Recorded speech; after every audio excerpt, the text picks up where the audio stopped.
புத்திரன் ஹரிகர புத்திரன் என்னமா நினைக்கிறான்? மையனான ஹரிகர புத்திரன் செங்கட்டிகையன்.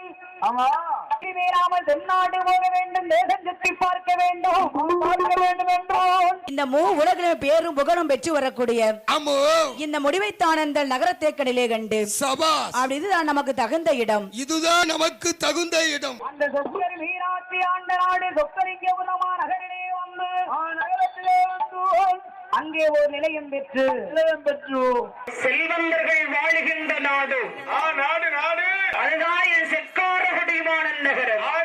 செக்கார குடிமான நகரம். இப்ப என்ன பையனெல்லாம் வேறும் புகழும் பெற்று வரக்கூடிய நாடு என் வர்த்தகரட்டி பட்டினம் நகரம். என் ஐயனோடு ஐயனோடு கதர் உலகின் விளையக்கூடிய திக்கட்டும் புகழ் படைத்த மேல கூட்டுடன் காடு நகரத்திலே வந்து எங்கள் செந்தட்டி ஐயனுடைய வாசலிலே வந்து பயணமாகி